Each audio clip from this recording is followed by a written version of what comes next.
계속해서 광주 전남권이었습니다. 어제 광주 전남에서 2,342명이 코로나19에 신규 확진됐습니다. 광주에서는 남구의 사회복지시설에서 관련 확진자 4명이 나오는 등 어제 하루 1,209명이 확진돼 4월 연속 하루 1,000명대 신규 확진을 기록했습니다. 전남에서는 목포 해남 화순의 요양시설에서 확진자가 발생하는 등 전남 22개 모든 시군에서 확진자 1,133명이 발생해서 이틀 연속 하루 1,000명대 신규 확진을 기록했습니다. 광주 전남 신규 확진자는 지난 4일 이후 4월째 2,000명대입니다. 광주 화정 아이파크 붕괴 사고가 발생한 지 오늘로 28일째입니다. 오늘도 수색과 구조 작업이 이어지고 있는데요. 취재기자 연결해서 자세한 상황 알아보겠습니다. 민소은 기자, 수색과 구조 작업 진행 상황 전해주시죠. 네, 오늘도 수색 구조 작업이 계속되고 있습니다. 하지만 아직 추가 구조나 발견 소식은 전해지지 않고 있습니다. 중앙사고 수습본부는 오늘 구조 인력 183명과 구조견 2마리를 동원해 26층에서 발견된 매몰자 1명을 구조하기 위한 작업을 이어나갈 계획입니다. 오늘은 26층으로 진입하기 위해 27층에 쌓여있는 잔해를 제거하는 작업에 집중할 예정인데요. 사고수습본부는 어제를 기준으로 매몰자와 수직으로 7m 정도 떨어진 곳까지 접근했다고 밝혔습니다. 하지만 비스듬하게 세워져 있는 콘크리트 상판 10여 개를 제거해야 해서 진입로 확보에는 시간이 좀 더 걸릴 것으로 보입니다. 동시에 마지막 실종자 1명을 찾기 위한 수색 활동도 계속될 예정입니다. 한편 지난 2일 낙하물이 떨어지면서 현장 안전 조치도 강화됐습니다. 층과 층 사이에 지지대를 보강하는 작업이 완료됐고 낙하물 방지망이 추가로 설치됐습니다. 수습본부는 또 구조와 건물 해체를 돕기 위한 타워 크레인을 추가로 세우기 위해 어제 붕괴된 건물 뒤쪽면의 거푸집 작업을 마무리한 뒤 오늘부터는 콘크리트 타설 작업을 진행할 계획입니다. KBS 뉴스 민소은입니다. 국민의힘 윤석열 후보가 광주를 찾아 지역 공약을 쏟아냈습니다. 이번에도 5.18 묘지를 찾았지만 추모탑까지 가지 못하고 광장에서 참배했습니다. 유승용 기자의 보도입니다. 광주 선대위 결의대회에 참석한 윤석열 후보는 광주 7대 공약을 발표했습니다. 인공지능 집적단지에 AI 반도체 특화단지와 AI 영재고 설립으로 AI 메타버스 융합도시를 만드는 게 우선 공약입니다. 광주 영암 47km 구간에 속도 무제한 고속도로 건설도 제시했습니다. 자율형 자동차 이것이 제대로 실험하고 달릴 수 있도록 광주와 F1 경기장에 있는 영암을 연결하는 고속도로를 만들어서 암 환자 전문 치료가 가능한 서남권 방사선 의료원 건립과 빅그린 산단의 미래형 자동차 특화단지 등을 통한 미래 모빌리티 선도도시 조성도 포함했습니다. 또 광주 민간공항의 무안공항으로의 통합과 이전 부지 개발, 달빛 고속철도 조기 착공, 5.18 국제자유민주인권연구원 설립도 약속했습니다. 아파트 붕괴 사고 현장에서 피해자 가족들과 면담하고 철저한 조사와 책임을 강조했습니다. 엄중히 책임을 묻고 또 이런 유사한 사고가 다시는 발생하지 않도록 이 경위조사가 당국에 의해서 철저하게 또 신속하게 진행이 돼야 한다고. 광주 방문 첫 일정으로 5.18 민주묘지를 찾은 윤 후보는 5월 어머니회 등 유족들의 반발로 이번에도 추모탑 가는 길이 막혀 광장에서 참배했습니다.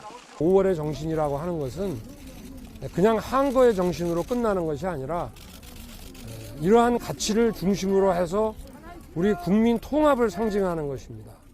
국민의힘을 바꿔나가고 광주를 발전시키고 바꾸겠다는 윤석열 후보의 호남 공들이기가 지역 민심을 얼마나 움직일 수 있을지 주목됩니다. KBS 뉴스 유승용입니다. 차량이 횡단보도에서 우회전하다가 일어나는 보행자 사고를 막기 위해서 올해부터 교통법규가 강화됐습니다. 오는 7월부터 전면 시행될 예정인데요. 과연 잘 지켜지고 있을까요? 보도에 박웅 기자입니다. 전주 시내의 한 사거리입니다. 파란불이 켜진 횡단보도를 보행자들이 건너갑니다. 그런데 한 차량이 여러 보행자 사이로 재빠르게 우회전해 지나갑니다. 보행자들이 양쪽 인도에서 횡단보도를 건너는데도 아랑곳하지 않고 위태롭게 운전하는 차량이 적지 않습니다. 보행자들은 아찔한 상황을 겪을 때마다 가슴을 쓸어내립니다. 많이 무서워요. 저기 횡단보도에 차가 바로 가려버리고 뺑뺑 오니까 횡단보도 못 건너는 경우가 좀 있어요. 우회전하는 차가 자꾸 이렇게 쌩쌩 달리니까 무서워요. 도로교통법이 개정되면서 운전자가 우회전하기 위해서는 횡단보도를 건너는 사람이 있을 때는 물론이고 길을 건너기 위해 기다리는 사람이 인도에 있다면 반드시 일시 정지해야 합니다. 강화된 교통법규는 오는 7월 12일부터 전면 시행됩니다. 이를 어기면 범칙금 부과에 보험료 할증까지 적용됩니다. 최근 3년 동안 전국에서 우회전 차량 때문에 목숨을 잃은 보행자는 200명이 넘고 다친 사람도 13,000여 명입니다. 그대로 이제 진행을 하시다 보면 사고로 이어지는 경우들이 있을 수가 있기 때문에 횡단보도를 지나거나 우회전을 할 때 항상 주변을 잘 살펴보고 서행을 하면서 일시정지해야 될 때가 있으면 반드시 일시정지를 하고 통행을 하시는 것이. 또 신호등 없는 어린이 보호구역 내 횡단보도에서는 건너는 사람이 없어도 일단 멈춰야 하고 아파트와 대학교 내 도로에서도 보행자 보호 규정이 마련되는 등 운전자의 주의 의무가 한층 강화됩니다. KBS 뉴스 박웅입니다. 오늘 새벽 1시 40분쯤 고흥군 고흥읍 한 야산에서 불이 나서 3시간여 만에 꺼졌습니다. 이 불로 인명피해는 없었지만 임야 0.6헥타르가량이 불이 탄 것으로 추정됩니다. 산림당국은 정확한 피해 면적과 화재 원인을 조사할 예정입니다.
오늘도 춥고 건조한 날씨가 이어지겠습니다. 강추위가 찾아왔던 어제에 비해서는 기온이 올랐지만 여전히 내륙 지역을 중심으로는 아침 추위가 계속되고 있습니다.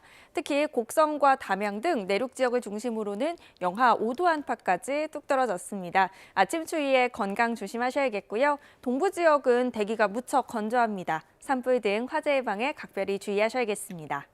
그래도 내일 낮부터는 겨울 추위가 다소 누그러지겠습니다. 기온이 점점 올라서 주 후반에는 광주의 낮 최고 기온이 12도로 비교적 포근한 날씨가 예상됩니다.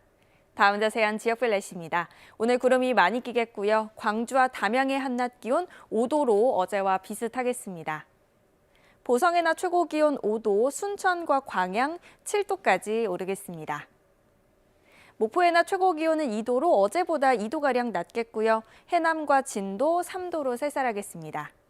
신안을 비롯한 그 외 도서 지역은 3도에서 4도에 머물겠습니다. 바다의 물결은 전해상에서 비교적 잔잔하겠지만 먼 바다를 중심으로는 오후 한때 비가 내리겠습니다. 당분간 대체로 맑다가 주말에 비 소식 있습니다. 날씨였습니다. 광주시는 오는 8월 상무시민공원과 무등경기장의 생활 밀착형 국민체육센터가 문을 열고 연말에는 평동산단과 빅그린 산단의 개방형 다목적 체육관 등 올해 모두 13개 공공체육시설이 완공된다고 밝혔습니다. 6월에는 동구 소태동 파크 골프장이 개장하고 남구 승촌부와 광산구 첨단 3지구, 임곡 등 파크 골프장 3개를 새로 조성합니다. 장애인과 비장애인 통합체육시설인 반다비 체육센터도 남구 월산 근린공원과 북구 광주교대안에 올해 개관하고 서구 센터도 올해 설계에 들어갑니다. 이쪽에 계신 분들이 너무 전라남도가 생산자와 소비자를 잇는 농산물 산지유통 활성화 사업에 272억 원을 투입합니다. 전라남도는 고품질 농산물 생산과 유통 기반 확충을 위해서 산지 농산물 유통시설 지원 6개 사업에 188억 원, 생산자 조직화와 안전 생산 체계 마련에 84억 원을 지원합니다. 구체적으로는 농산물 산지유통센터 구축과 유통 물류 기반 시설 신축 지원, 중소형 저온 저장고 시설 마련, 선별시설 보조 사업과 농산물 선별비 지원 사업 등이 있습니다. 공중 화장실 내 불법 촬영을 막기 위한 안심 스크린이 설치됩니다. 광주시는 화장실 아래 빈 곳에 칸막이를 두어 불법 촬영을 막는 안심 스크린을 올해 공중 화장실 163곳에 설치한다고 밝혔습니다. 내년까지는 모든 공중 화장실로 안심 스크린을 확대하며 CCTV와 안심 비상벨 등도 설치할 예정입니다.